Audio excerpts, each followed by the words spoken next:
Welcome to Your Gen Z Coworker, the podcast where we break down the workplace and focus on what truly matters, building well-being into your career, prioritizing life over work, and staying true to yourself. Hosted by me, Emily, a fellow Gen Zer who's been there, done that, and still figuring it out. This is your space for real talk career advice, workplace trends, and actionable insights that put you first.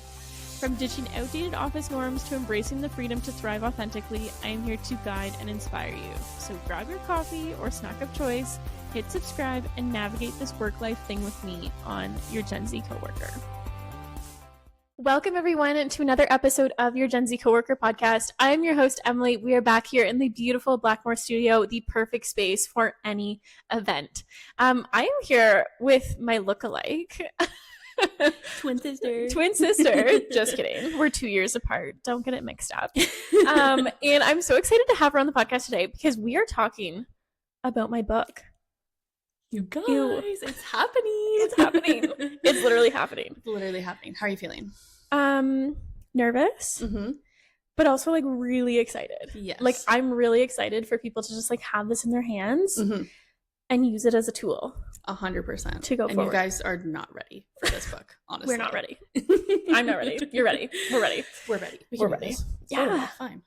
It's so exciting. So I'm so happy to have you on the podcast. We're going to talk a little bit about kind of where the book's at right now, where it's going to go, kind of give you a little sneak peek. We're going to talk about some things on my end, but my sister, Courtney, did we introduce you? This is Courtney.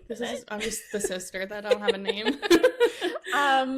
She's my personal assistant, also content creator as of today. And also she is doing the first read through of my book, which I am so grateful for. And so you're going to hear her little insights too on what her first thoughts were on the book. So, and she's an honest one, let me tell you. Yeah. Perfect. So thanks for coming on. Of course. So I was thinking we could start asking you some questions first, kind of get the whole gist out the there. vibe going. Right? Yeah. Okay. So we got official questions here. I love it. So Emily. Yes. What inspired you to write We're Human, Not Resources? And what personal experiences shaped the book's message? Yeah. Woo. We're getting heavy right at the start. Okay. So essentially, when I started out as a business consultant, and eventually I transitioned into doing HR, and then from doing HR, I transitioned into really advocating for the next generation, Gen Z. And through all of those, transitions of my business, coupled with my 14 different jobs in 7 different industries, I've got a lot of experience under my belt as a Gen Z, as someone who's young and entering the workforce, and seeing it with a fresh set of eyes, I guess. I'm a huge believer of just because things have always been done this way doesn't mean they have to continue this way. No. I think there was always a part of me that just really wanted to help businesses understand that like we're human. Like so many of the things that we do as a society, working 9 a.m. to 5 p.m., 40-hour work weeks, these are things that have been in place for decades. But just because it worked decades ago doesn't mean it's working now. I think we need to evolve and change with the people, like with how we are as humans. And so often I was constantly met with people who I worked with coworkers, with friends who were just constantly burnt out at their jobs, never felt, valued or respected in their role, and were just treated like, you come in here to do your job, that's what we expect of you, and that's all we see you as. Right. And I was just like, I'm tired of this, because every person I would meet, I'm like, you're incredible. You have an amazing skill set. I would value you so much if I were your boss. You know what I mean? Yeah. Because I see the strengths and passions and skills that people bring to businesses and organizations. And everybody's unique. Right? We'll touch on that later too. Well, that was awesome. I loved getting like the insight into everything. Not that I didn't already know it. So then talking about writing the book, what's been the hardest part so far and how did you push through that? Okay, there's a two-parter.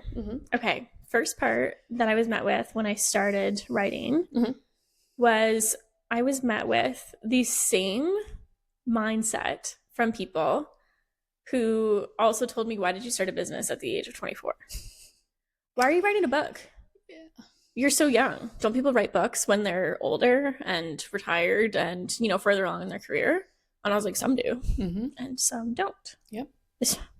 Have we ever known you to be status quo? I'm pretty sure your whole thing is to break the status quo, is it not? Let's get one thing straight here. Yeah, like, so that was one of the first things that I was met with was like, you know, how do you have that knowledge and how do you have that experience? And I was like, 14 jobs, and I'm 27, and I started working when I was 15. So that's like a job a year. A number-ish. It's a number. It's a number. Math is not our strong suit. Math is not mine. So that experience, the experience in working in all these different fields and all these different industries and consistently seeing the same issue underneath, right? Underneath it all, everything boiled down to the fact that we're constantly treating people like resources and not humans. And so that was kind of the first challenge, and that I was met with. I don't know if I'm really pushing through or if I'm just ignoring it. If that's a way to push through, then that's what I'm doing. I was talking about this to a friend of mine, and I was like, I've really developed this like all or nothing mindset. And so it's really hard for me when people are like, oh, I'm going through this scenario, or I'm having this situation. I mean, you know this. You'll come to me with like some scenario and you're like, this is happening. And I'm like, hey, then just quit. Or like, hey, and then just like do something else. And you're just like, wait, what? What do you mean? But that's just how my brain operates. Like, that's just how I approach situations, because I'm like, we get one life. If this isn't working, try something else. Yeah. If this works, great. We'll stick with it for a while and reevaluate. So that all or nothing mindset, when people are like, oh, you're so young. And I'm like, actually, I'm not. And actually, I can write a book whenever I want. Yeah. The second challenge was I definitely got, like, I started this November of 2023. November of 2023. We are now in, you know, spring of 2025. Yep. And when I first started, the summary of my book, that has been the summary of my book since November of 2023. That has not changed. The basis of the book, of what I'm writing about and what's going in there, has not changed. But I got to a point where I wrote the about the author, I wrote the summary, and then nothing. What do I do now? What do I do now? You mean I actually have to write chapters? Like, I actually have to like put words together? Yeah. And so I definitely got a lot of writer's block. But I mean, if we look at what 2024 looked like for me, you know, I burnt myself out in the beginning of the year. Yeah. And literally like cut everything, right? And so it was really hard for me to find that motivation and find the, you know, drive to talk about the things that I love to talk about putting life before work, and about, you know, embracing who you are, when I didn't feel anything like myself. I wasn't practicing what I preach. So that was a really hard time for me to actually like put the words on paper / Google Docs to really form it.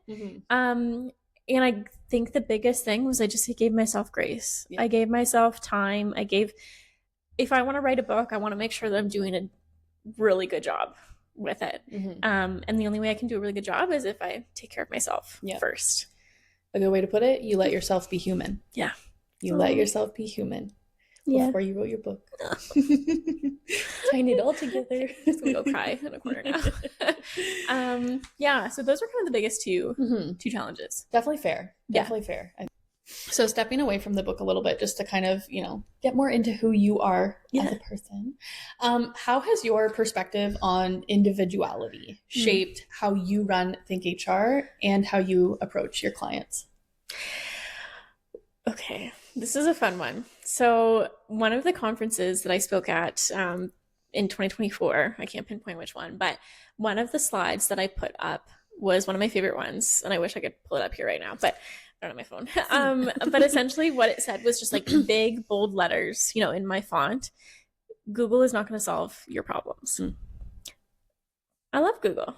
Google's great. I love ChatGPT. I think they're great resources. At the end of the day, you're taking generalized solutions, one size fits all, and trying to apply it to an organization where nobody is the same. No. You cannot take a general consensus from Google or ChatGPT about why your staff won't stay or how I should treat my staff better. One of the really big things is that you have to understand that no one employee is alike, and trying to take one size fits all approaches to everything that you do in business is never going to work properly. No. Sit down and have a conversation with your employees. Get to know them, get to figure out their strengths and their passions and their weaknesses, and see how you can use that in a business. Exactly. I really think that's one of the big pieces about focusing on individuality in the workplace. Absolutely. For sure. You are in the hot seat now. So I have like 4 questions for you. And I have prepared because I will not speak properly if I don't do that. It's okay. It's okay. I'm not as special as you. You're not, but wow, okay. So first question I have for you is what were your initial thoughts when you started kind of doing the first read through of the book? And were there any like themes or ideas that kind of stood out to you? Yeah. Without giving too much away. Yeah. Oh, we can't give any No. Yep. Words. So from what you guys maybe remember the first time I was on this podcast, I love reading. Yes. I am a huge reader. I read like 200 books a year. I'm already at 68 for this year because I'm insane. You're at 68? Courtney, it's like March 19th. Yeah. Because all I do is read. I don't do anything else. I don't watch TV. I don't whatever. Yeah. So that being said, a lot of the reading I do is like fiction books and like fantasy and romance and that sort of thing. I enjoy reading, just not nonfiction. However, when I started reading your book, it was like, whoa, like I am hooked. Where's the next chapter? Yeah. Which I think also helps her kind of push through the like motivation part because it's like, I'm waiting. Yeah. Courtney's like, I need the next chapter. I'm like, oh yeah, right. I'll get that to you. One of my favorite parts that like sticks out for sure is all your personal anecdotes in there. Like obviously I've heard these stories like a million times from, you know, you talking about them and everything like that. But seeing how you like write it down with the refreshing ideas that relate to it is just, it's so interesting to read. And I'm not just saying that. Like this is actually something I'm enjoying reading. Yeah. I will mention chapter names. Can I mention chapter names? Yes, you can mention chapter names. Okay. So there's a chapter called Rich Biatch Energy, yes. And Thriving Over Surviving. And those 2 chapters had me hooked. I was like, oh my God, yes, this is perfect. And it really brought into question, like, what is your definition of success? And I read that and I was like, what is success to me? I was like, I don't even know. I don't even know. Yeah. So it really makes you think and it really makes you put stuff into perspective. And I love that about it. Yeah. Well, I'm glad. Yeah. Oh, I'm so excited. I think what I really wanted to focus on was that this is just not, it's not just another HR book. Right. It's not, here are the 7 principles. I don't know how many principles there are of HR. Yeah, too many. Honestly. Here are the principles of HR, and these are the things that you need to do, right? I didn't want to take it from that perspective because what human wants to learn like that? No, it's right? boring. It's boring. It's not relatable. It's not authentic. Like it's just, it's not a scientific HR textbook. Yeah. If anything, it's like, it's not supposed to be that structured. No. Just like we were talking about, people are unique. Like this is a unique perspective of HR. Yep. And that's what we need. We don't need all this like fact spitting and everything like that, right? Yeah. No. Well, good. I'm glad that stood out to you that way. The next question I had for you was there anything in the book that surprised you, either about the HR industry or maybe about me, something that you didn't know about me? I feel like you know everything about me. Yeah, I feel like nothing really has surprised me about you, other than maybe the anecdote about the certain tax agency that I feel like I didn't know that happened. Yeah. And I was like, well, I mean, like I was like 18, right? And nobody really talked about it, right? And looking back now, almost 10 years ago, I can be like, that was a really shady situation. Yeah. But, you know, 10 years ago, me didn't have the same audacity as 27-year-old me does. Me neither, girl. Me neither. But in terms of surprises, one of the big things that stood out to me is, like, I know it's not a great system. Like, HR in most of the jobs I've worked, I've also done a lot of different jobs in different industries. Different industries. And it's like, you know it's bad, but you don't think it's that bad because you haven't known anything different. No. And you never truly thought about how bad your work-life balance was. Like, even though I've only really worked jobs that are like the maximum 40 hours a week, I've done 3 to 11 shifts. I've done 7 to 3 shifts. I've pretty much worked every single shift you can besides, well, I actually did do nights too. Yeah, you did. But like, I never clued in to that idea until you started challenging like pizza parties. You really think that's going to support your employees? Yeah. You think they care about that? Yeah. No. 1 yoga class a year? Yeah. No. During my lunch hour? During the lunch hour. No. Like, absolutely what not. the heck? Yeah. So it's just really like put that into perspective for me that like, yeah, I knew it was not great. It's not good. Yeah. Like, yeah. Yeah. And you know, talking back to that individuality piece, right? Mm-hmm. They're just slapping on blanket approaches without actually understanding what their staff want. Exactly. There's no communication. None. Fun fact, my least favorite trope in reading, trope is like a theme of the book, is miscommunication. Why are we not talking to each other? Like, what? Why? We are adults. Please discuss the problems at hand, or no, I'm done. Something. And that's, you know, what I talk about in the book too, that everything boils down to communication. Yeah. I think it is surprising to take a step back. And I'm glad that you were able to find that, you know, relatability to it, because, you know, so often we just get caught up in the day-to-day and everything that we're doing, and don't think that there was ever anything because it was just the normal. We were just doing our life. We were just vibing. Yeah. Except we weren't vibing at all. Not vibing. So as kind of the first editor / read-through person, what sections do you think are the strongest? And then which areas needed more clarity or some edits? Yeah. Which I'm going to laugh at what you're going to say, probably. So I'm going to do a little something we like to call a compliment sandwich. Oh, yes. So we're going to do some positive and then a little bit of a negative, which isn't really a negative. It's kind of just funny, I think. I'm ready. And then another positive. Okay. So you know this. They don't know this. But your chapter, Thriving Over Surviving, is phenomenal. I read that chapter and I literally barely had to make any edits. I think I added like a period because you had to run on a sentence, but like honestly, it was so good. And it was just well put together. It's easily the one that you talk about the most often in general, over your social media, during your conferences. Yeah. Like, you have worked 14 jobs in 7 different industries, even more now, I think. Yeah. But you've been searching for that your whole life. Yeah. That thriving over just taking a job for the money, taking the job for the perks. Yeah. Because that's not what it is. Yeah. You need to be able to find something that allows you to excel. Yeah. To feel good about yourself. Yeah. To feel good about the work you're doing. While also living your life. Yeah.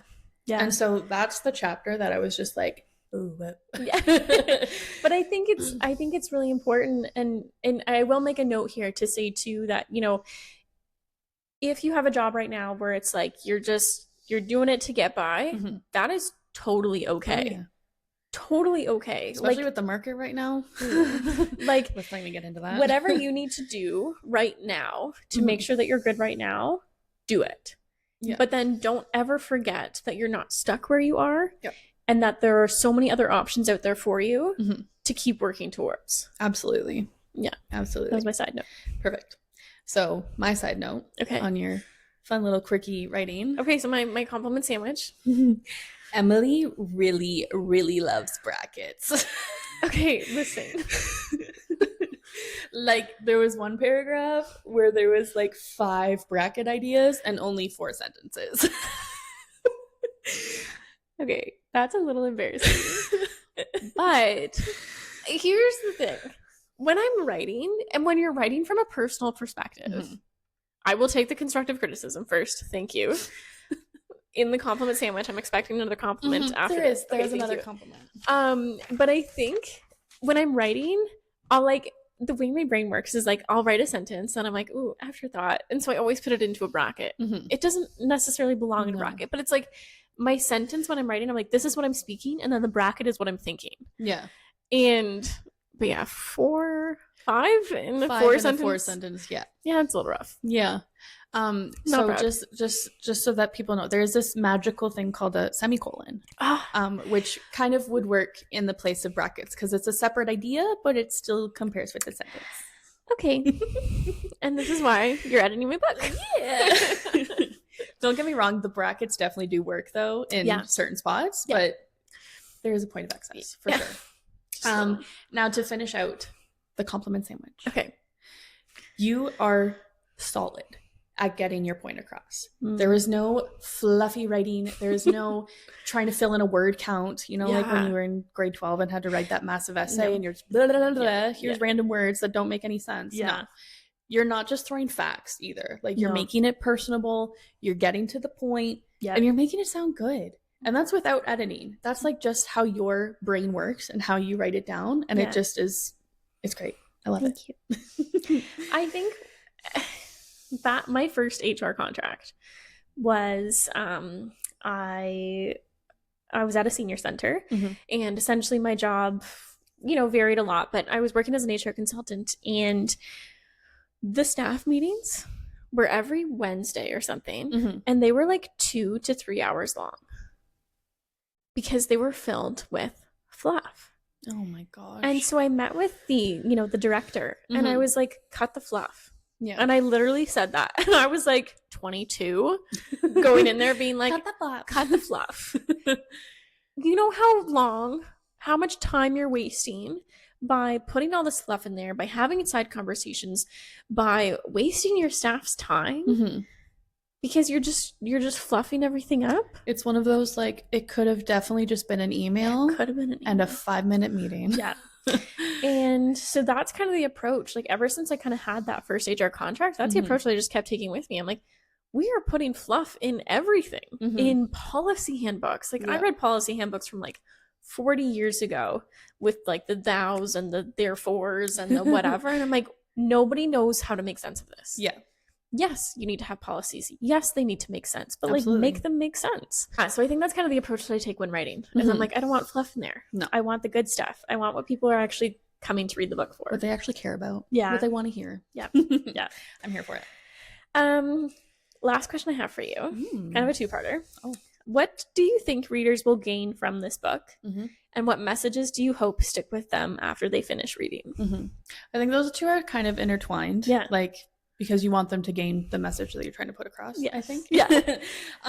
So the big one that always sticks out to me whenever I, not even just in the book, but just you, me, as Think HR. Yeah. You are unique, and your job does not define who you are. You define what the job means to you. Ooh. You define what the job means to you. Yeah. I like that. You are not your job. No, you're not. And then the other big one I have is because I know that this book is going to go out to the world. Yes. And you're going to have normal people like us reading it, and you're going to have bosses. So my message to everybody who's kind of in charge, take a step back from that overlording. I like that word. Yeah.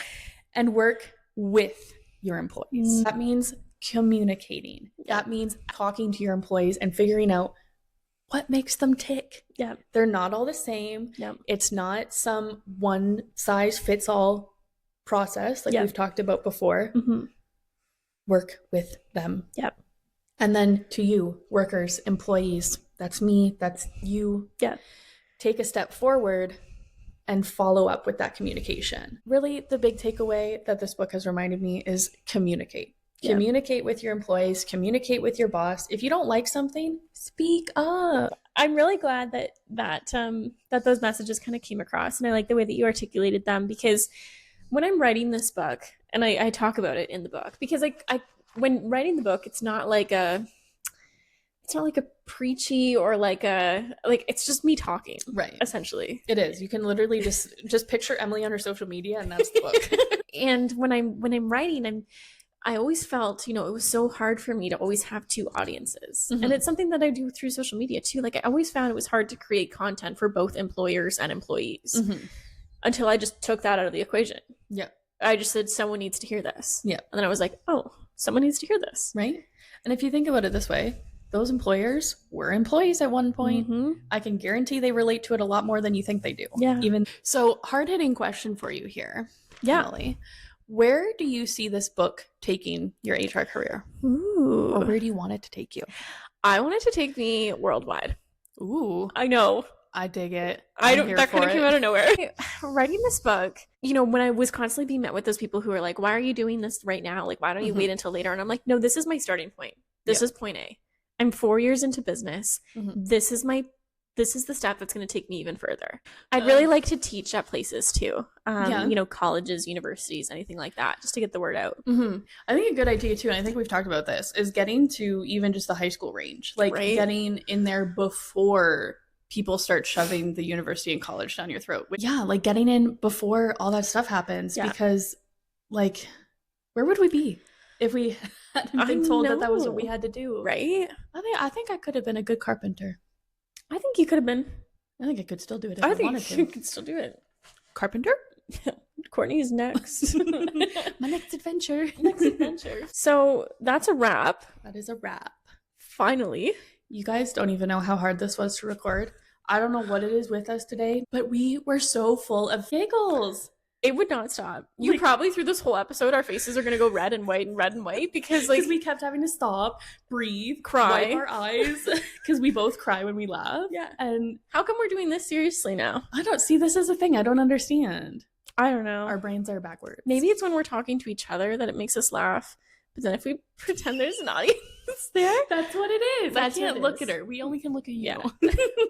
You are people. So huge thanks to you for joining me and giving your insight into we're human, not resources. So this book has been literally such a labor of love. Yeah. And just labor. And she's almost done. What are we at? 5 chapters now? Yeah, I think I've only got 2 left. I have one that I didn't send you yet. Oh. Sorry. Oh. But I'm so excited to share it with everyone. So yeah, if today's conversation, resonated with you, or if you're curious to learn more about the book, keep an eye out for updates to help you navigate your career. Stay true to yourself. Yeah. All of the above. All of the above. Well, thank you again for joining me. You're so welcome. I feel like our podcasts always end up being a fun conversation. Always. Not boring. Not boring. Especially I've actually had people say, when is Courtney coming on the podcast again? I was like, well, thanks again for coming. And thanks again for listening to another episode of your Gen Z Coworker podcast. I'm your host, Emily. Feel free to leave a review. Keep your eye out for updates on the book. We are on Spotify, Apple Podcasts, YouTube, and Rogers TV Channel 13 Woodstock. Thank you so much.